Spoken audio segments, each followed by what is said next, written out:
We purchased our property on Third Court, and we were under the county. It was zoned duplex. There are 20 properties or plats on that street. That means that we could get a maximum of 40 properties if everyone becomes 2. The city of North Miami annexed us and changed it to R4. Now we can get 3. So that means a maximum of 60. This property, what they're trying to do is take land that's west of Third Court and combine it with a single empty lot on Third Court, which should only have 3 units, and add 3 units to the street. But now they want to use it to dump 24 extra units onto Third Court. The city of North Miami needs to consider the long-term effects of its prior zoning changes, plus the added deleterious effect this development project will have on the residents who have been living in the area 20 to 40 years before annexation. Even without the Delmas Homes project, the density increase from the zoning change has already begun. This investor demolished a single-family house on Third Court and erected this triplex.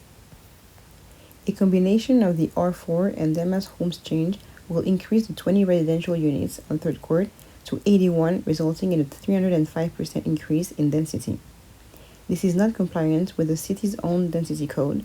There is no way this city and the developer can reasonably argue that increasing Third Court to 4 times the current units is not deleterious to the community character.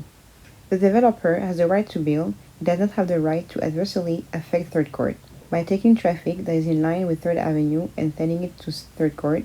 Also, consider that the developer is asking to send that traffic in front of the house of Jose, a resident who has lived there for more than 35 years, long before the annexation by the city of North Miami.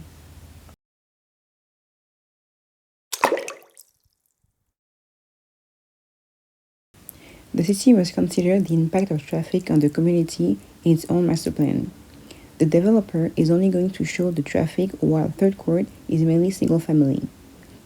The city needs to look at the total traffic effect after all the properties on Northeast Third Court become triplexes and the developer is allowed to add an additional 24 units. The increase in density could lead to more traffic and parking issues. Additionally, the assigning of a Third Court Street address to the Citadel Plaza has already created problems for residents by encouraging GPS to send traffic through Northeast Third Court. Studies clearly show that young adults are living longer at home. The city's own 2023 comprehensive plan addresses and encourages multi-generational living as a way to tackle the affordable housing crisis. This increase in multi-generational households will further add both density and traffic to Third Court. It is important for the city to consider the long-term effects of the zoning changes and the potential impact of the Delmas Homes project on traffic, density, and flooding. With more multi-generational households and insufficient parking at Delmas Homes, there may be an increase in cars parked on the swells of Northeast Third Court. The potential damage to the swells will have a detrimental effect on the neighborhood and could exacerbate flooding in the area. It is essential to find a way to provide desperately needed housing while also addressing the concerns of the annexed residents of Northeast Third Court. The only solution is to ensure that there is no exit by foot or vehicle to Northeast Third Court as a condition of authorization for the Delmas Home project. This is the only way to address the concerns of the annexed resident while also providing housing for those who need it.